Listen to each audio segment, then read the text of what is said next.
This episode is brought to you by Friends of Fiction and viewers like you.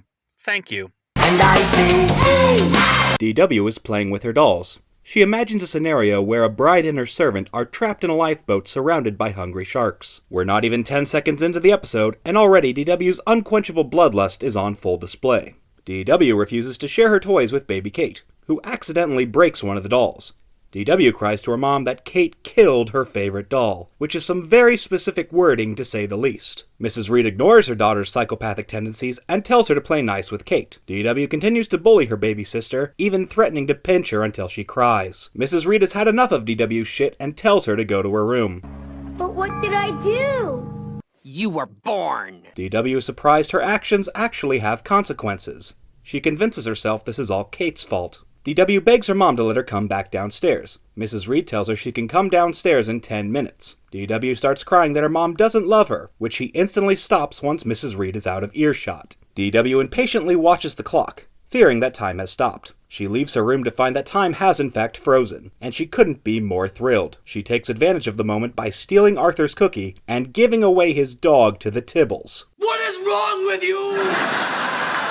Surprise, surprise, it turns out it was just her imagination. Her father sends her back upstairs. You don't have to treat me like a criminal. We both know that's not true, and my legal team is gathering evidence as we speak. DW is 2 minutes into her punishment, which so far she's managed to spend entirely outside her room.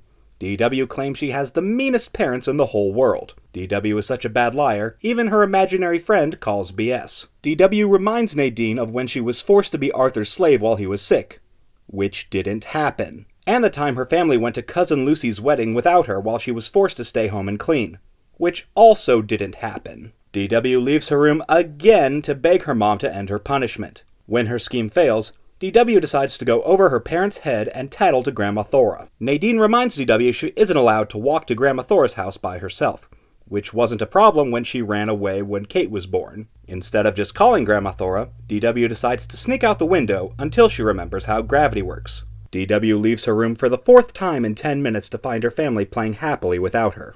They don't miss me. They're glad I'm not there. I mean, you're not wrong. Mrs. Reed asks DW to watch over Kate, which is exactly how this mess got started in the first place. DW claims Kate has been a pain in her ass all day, like when she kept DW from shoplifting, interrupted her playtime, and selfishly demanded for DW to share her toys. DW comes to the realization that she is a horrible garbage child, and apologizes to Kate.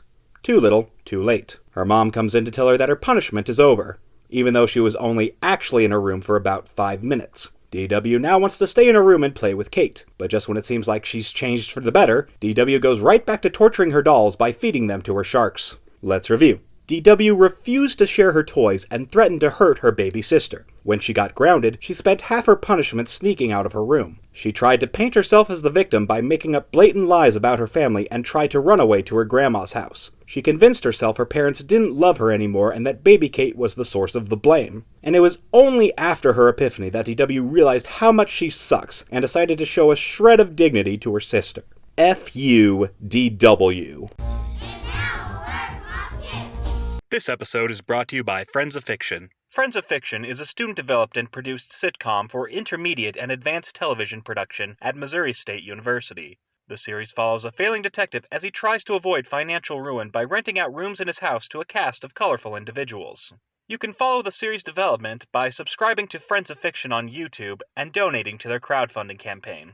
And now, back to Arthur. And I say, hey, what a wonderful kind of day.